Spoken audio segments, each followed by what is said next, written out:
Gauri Chandan. I am the teacher of Study Point. आज हम लोग देने वाले कॉस्ट एंड टैक्स का सजेशन एंड ये 100% आएगा, एकदम कॉमन पकड़ के चलिए, जैसा हमारा अकाउंट्स का था, बीएसटी का था, सेम कॉस्ट एंड टैक्स का। चलिए स्टार्ट करते हैं।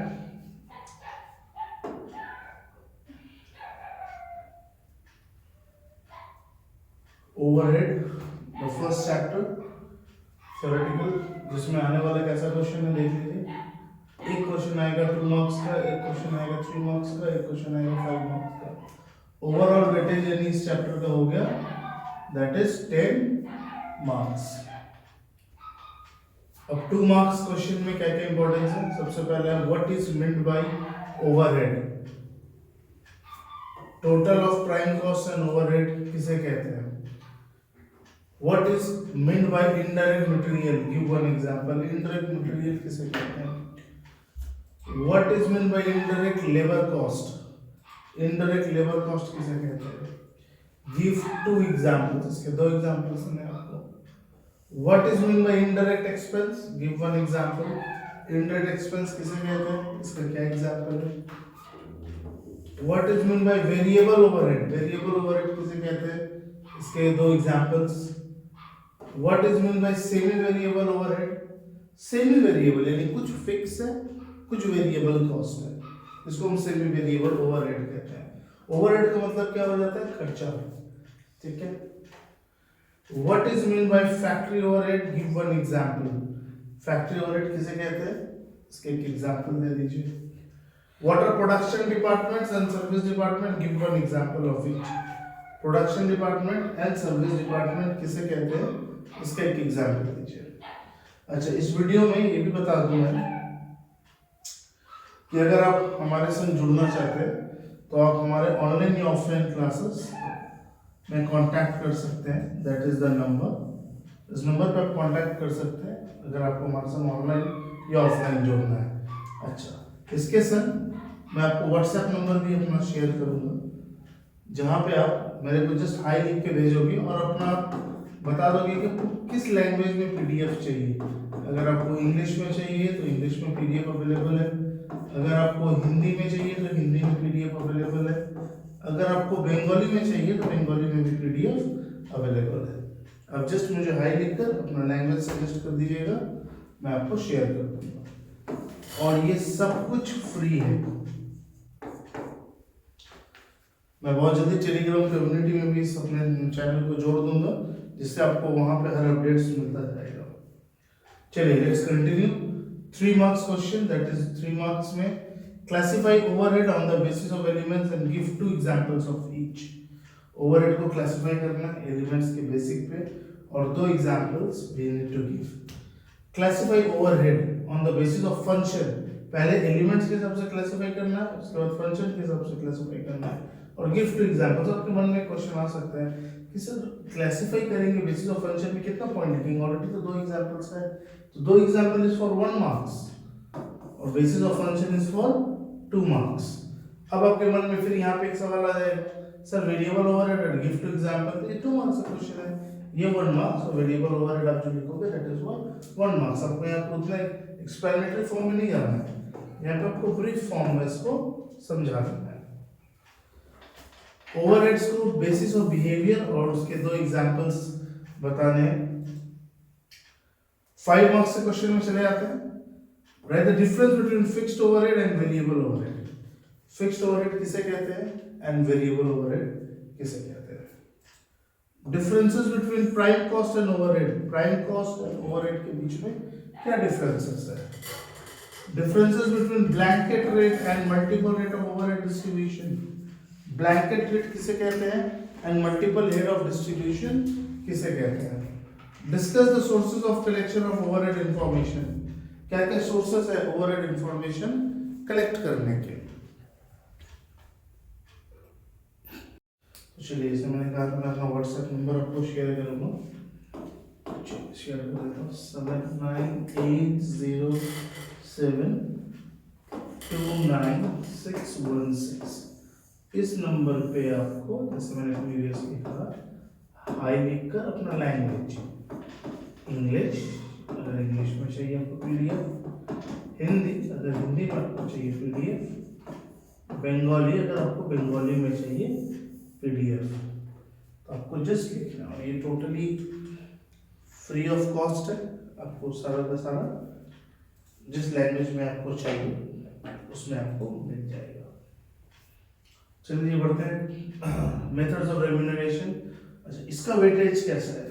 एक question is for 2 marks, 1 question is for 3 marks, 1 question is for 5 marks. तो इसका भी वेट जो है चैप्टर का वो है 10। और बच्चे लोग अच्छे से आपको अपना प्रैक्टिकल भी करना है, ठीक है। और कॉस्टिंग जो हम दे रहे हैं समझ लीजिए यहीं से आएगा, हमने पेपर क्रैक कर दिया है, बस यही समझ के चलिए। 2 मार्क्स से क्वेश्चन स्टार्ट करते हैं। What is mean by standard time of production? Standard time of production किसे कहते हैं? Right any 2 basic principles of the premium bonus system. 2 basic principles premium bonus system को आपको बताना है। 2 advantages and 2 disadvantages of the Halsey premium plan. Halsey premium plan के 2 advantages and 2 disadvantages बताने हैं आपको। Right 2 advantages and 2 disadvantages of the Roman premium plan. 2 advantages बताने हैं और 2 डिसएडवांटेजेस बताने हैं किसके? रोमन प्रीमियम प्लान के। Under what condition is the bonus of a worker is equal under Halsey and Roman plans? किस कंडीशन में bonus जो है वर्कर का इक्वल है हेल्सी एंड रोमन प्लान के हिसाब से? When is the bonus maximum under the Roman plan and when does it start decreasing? कब बोनस जो है वो मैक्सिमम हो जाता है रोमन प्लान के अनुसार एंड कब वो डिक्रीज करना स्टार्ट कर जाता है? Let's go for 3 marks question. Write 3 objectives of the premium bonus system. Premium bonus system के 3 objectives. 3 factors क्या थे जो प्रीमियम बोनस सिस्टम को इंट्रोड्यूस करना पड़ा? Similarities Halsey and Roman plans का आपको बताना है। 5 मार्क्स क्वेश्चन में चले जाते हैं। What is a premium bonus system? Right 3 features of the premium bonus system. तो प्रीमियम बोनस सिस्टम किसे कहते हैं और क्या फीचर्स है प्रीमियम बोनस सिस्टम के? Right the differences between Halsey and Roman plans. Halsey and Roman plan के बीच में क्या डिफरेंसेस है? Write a note on the healthy premium bonus plan. Healthy premium bonus plan के ऊपर आपको एक नोट लिखना है। Write a note on Roman premium bonus plan. Roman premium bonus plan के ऊपर भी आपको एक नोट लिखना है। ये सारे क्वेश्चन जो है for 5, 3 and 2 marks। टैक्स की तरफ इनकम फ्रॉम हाउस प्रॉपर्टी। थोड़ा सा इस चैप्टर को समझा देते हैं। क्या है sir income from house property? आपके घर है,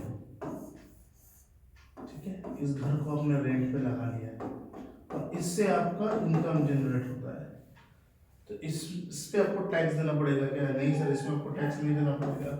पहला घर गवर्नमेंट मान के चलता है कि वो सेल्फ ऑक्यूपाइड है, यानी आप खुद रहते हो। अगर इस पे भी अगर आप टैक्स भर देते हो तो आपकी कहते हैं गुड सिटीजनशिप है देश के प्रति, बट गवर्नमेंट आपको इसके लिए इंटरवेन नहीं करेगा। अच्छा सर, आपका 2 घर है और दोनों में आप रहते हो, सर वो आपका रईसी है कि आप दोनों घर में रहते हो। गवर्नमेंट आपकी रईसी को थोड़ा सा गरीबी में बदल देगा और दूसरे घर को रेंटेड करके आपसे टैक्स ले लेगा। तो कहने का मतलब ये है कि आपका सिर्फ पहला घर जो है वो सेल्फ ऑक्यूपाइड रहेगा, बाद बाकी उसको छोड़ के आपके जितने भी घर है उसको गवर्नमेंट उस पर ग्रॉस म्युनिसिपल वैल्यू, आपका फेयर रेंट, स्टैंडर्ड रेंट करके जो भी फॉर्मेट्स है उसके हिसाब से वो आपसे पैसा ले लेगा। अच्छा, अभी ये चैनल जो है ना हमारा थोड़ा सा नया है, इसलिए भी मैं सजेशन शेयर कर रहा हूँ। कुछ दिनों बाद हम लोग पूरा का पूरा महाभारत सीरीज लेके आएंगे, रामायण सीरीज लेके आएंगे, जिसमें अकाउंट्स के अलग अलग चैप्टर्स, कॉस्ट एंड टैक्स के अलग अलग चैप्टर्स, फिर हम लोग आगे बढ़ेंगे बीकॉम की तरफ। और एक ऐसा चैनल जो एमबीए फाइनेंस के लिए है ही नहीं अभी तक यूट्यूब में, इस चैनल को भी हम लोग यहीं से लॉन्च करेंगे विद अदर नेम, बट अभी थोड़ा सा टाइम है, मैं भी सीख रहा हूँ, आप भी मेरा हेल्प कीजिए सब्सक्राइब करके, व्यूज देकर, कि मुझे भी अभी देखिए रात के 12:30 बज रहे जो हम लोग वीडियोस बना रहे हैं, तो आपका भी सपोर्ट हमें चाहिए इसके लिए। तो चलिए back into the chapter income from house property. तो आपको समझ में आ गया आपका घर जितना भी है, पहला घर जो है वो सेल्फ ऑक्यूपाइड है, बाद बाकी that is all rented. 2 marks के क्वेश्चन की तरफ बढ़ते हैं। क्या कंडीशन नेसेसरी है charging tax under the income head from house property? क्या क्या टैक्सेस, क्या क्या कंडीशंस चाहिए? Buildings and land appurtenant thereto, इसका मतलब क्या होता है? सर आपका जमीन है, जमीन में आपने घर नहीं बनाया, तो क्या रेंट ले लेंगे, क्या नहीं लेंगे? What is mean by fair rent? Fair मतलब सर गोड़ा नहीं, फेयर मतलब है जो सही rent. What is mean by municipal value किसे कहते हैं? जीएमवी ग्रॉस म्युनिसिपल वैल्यू किसे कहते हैं? नेट म्युनिसिपल वैल्यू और ग्रॉस म्युनिसिपल वैल्यू में क्या डिफरेंस है? ग्रॉस म्युनिसिपल वैल्यू से हम टैक्स माइनस कर देंगे तो that will be the net municipal value. Give two examples of income arising from house property which are not taxable. तो 2 एग्जांपल्स बताना है आपको इनकम्स में जहां पे हाउस प्रॉपर्टी जो है वो टैक्सेबल नहीं है। Mentions 2 situation where a person is treated as a owner थ्रू दो नॉट अ लीगल ओनर। ऐसी सिचुएशन बताइए जहां पे पर्सन को ओनर ट्रीट किया जाता है बट वो लीगल ओनर नहीं है, deemed ownership. Who determines the standard rent of a house property? कौन डिटरमाइन करता है स्टैंडर्ड रेंट? 2 फैक्टर्स जो कंसीडर करते हैं by determining expected rent, 2 factors जो एक्सपेक्टेड रेंट को कंसीडर करते हो। ये क्या एक्सपेक्टेड रेंट हो सकता है? समझ लीजिए बैंगलोर जैसा सिटी है, वहां पे आप गवर्नमेंट को बोल रहे हो मुझे ना 5000 रेंट मिल रहा है, गवर्नमेंट मानेगा क्या? नहीं मानेगा, क्योंकि गवर्नमेंट को पता है कि उस जगह का वैल्यूएशन क्या है और वहां पे किस तरीके का ट्रेंड है। तो इसी को हम लोग एक्सपेक्टेड रेंट कहते हैं। एक्सपेक्टेड रेंट्स के 2 फैक्टर्स क्या क्या हो सकते हैं? सिंपली समझ लो ना, लोकेशन, अब वो कितना ज्यादा क्राउडेड है, कितना ज्यादा क्राउडेड है, पास में हॉस्पिटल्स, कॉलेजेस क्या क्या है, फैसिलिटीज क्या क्या है, तो ऑफ कोर्स वहां पे एक एक्सपेक्टेड रेंट है जो गवर्नमेंट मान के चलेगा। वहां पे अगर आप बोलोगे 5000 तो अनबिलीवेबल और गवर्नमेंट मानेगा भी नहीं, तो फिर आपको वो अपने हिसाब से एक एक्सपेक्टेड रेंट बता देगा जिसके हिसाब से आपको टैक्स पे करना पड़ जाएगा, वहां पे आपका नुकसान हो जाएगा। State the rule of adjustment of unrealised rent. Unrealised rent अगर कभी किसी ने अपने घर को भाड़ा में लगाया तो उसको पता होगा ये फैक्टर आता है। वैकेंसी एक फैक्टर आता है, नॉर्मल लाइफ में भी आता है कि आपका घर है, हमेशा जरूरी नहीं कि वो भाड़ा में रहे, वैकेंट भी हो सकता है, वैकेंट पीरियड। अनरियलाइज्ड रेंट जहां पे रेंट आपको मिला ही नहीं, आप गवर्नमेंट ने पकड़ के चला 5000 12 महीना तक 60,000 मिल गया।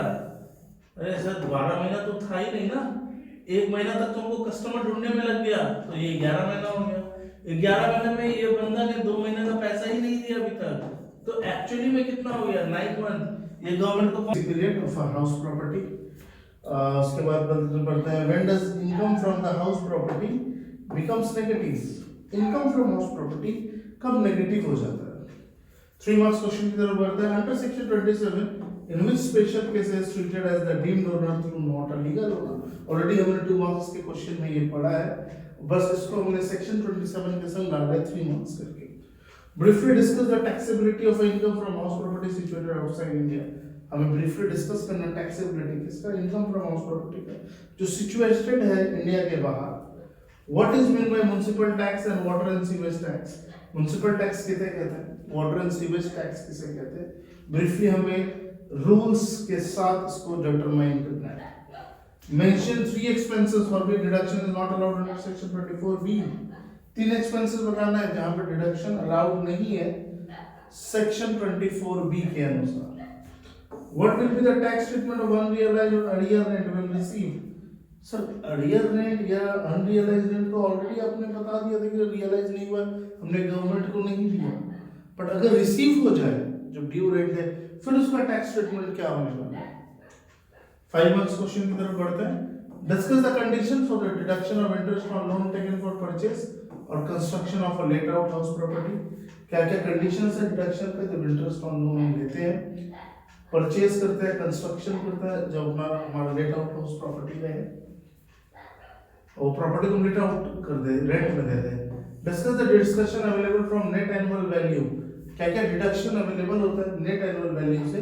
अगर वो सेल्फ ऑक्यूपाइड है या लेट हाउस प्रॉपर्टीज है। What is mean by annual value of a house property? Annual value of house property किसे कहते हैं? Give 3 examples of a deemed owner under the income tax act 1961। 3 examples बताना है deemed owner के जो income tax act 1961 के हिसाब से। 3 एग्जांपल। अपने लास्ट चैप्टर की तरफ, that is goods and service tax, GST. इस चैप्टर का वेटेज क्या है? 1 क्वेश्चन आएगा 2 मार्क्स से, 1 क्वेश्चन आएगा 3 मार्क्स से, तो टोटल वेटेज है इस चैप्टर का 5 marks. What type of GST and why is it called a modern indirect tax? What type of tax is GST? GST किस तरीके का टैक्स है एंड इसको मॉडर्न इनडायरेक्ट टैक्स क्यों कहते हैं? Which duty was levied on the production of goods before the implementation of GST? क्या duty था प्रोडक्शन ऑफ गुड्स में इम्प्लीमेंटेशन जीएसटी होने के पहले? When did 101st Constitutional Amendment Act come into force and what was its main objective? 101st Constitutional Amendment Act कब आया force में और उसका क्या मेन ऑब्जेक्टिव्स हैं? When was GST implemented? GST कब इम्प्लीमेंट होने लगा? What is meant by GST and what is its significance? GST किसे कहते हैं एंड उसका सिग्निफिकेंस क्या है? What is meant by excise duty? Excise duty किसे कहते हैं? Mention the types of GST. कितने तरीके के GSTs हैं?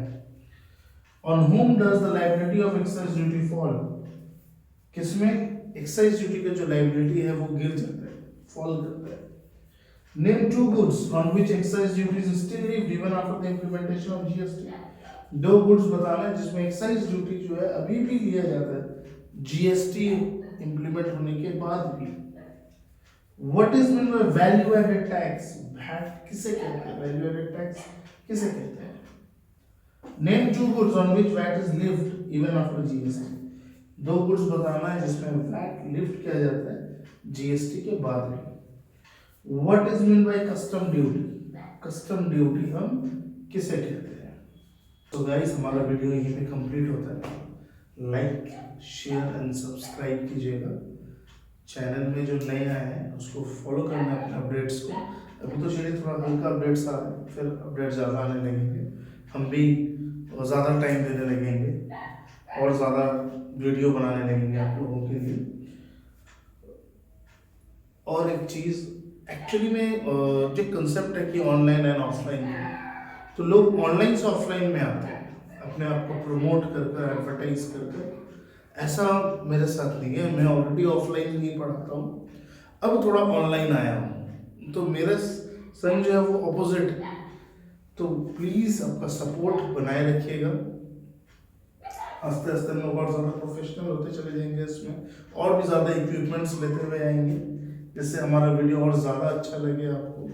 कंटेंट आपको बेस्ट मिलने वाला है। जितने भी मेरी एक्सपीरियंसेस है 12 ईयर्स 13 ईयर्स की, मैं सब उस पर लगा देने वाला हूँ आप लोग के लिए। तो काइंडली इसको चैनल को लाइक कीजिए, सब्सक्राइब कीजिए डेली अपडेट्स के लिए, और इसका कुछ शॉर्ट्स भी मैं अपलोड करूँगा, तो जहाँ पे आपको वहाँ पे भी हेल्पफुल होता रहेगा, जो आपके पास वीडियोस आता रहेगा। Thank you.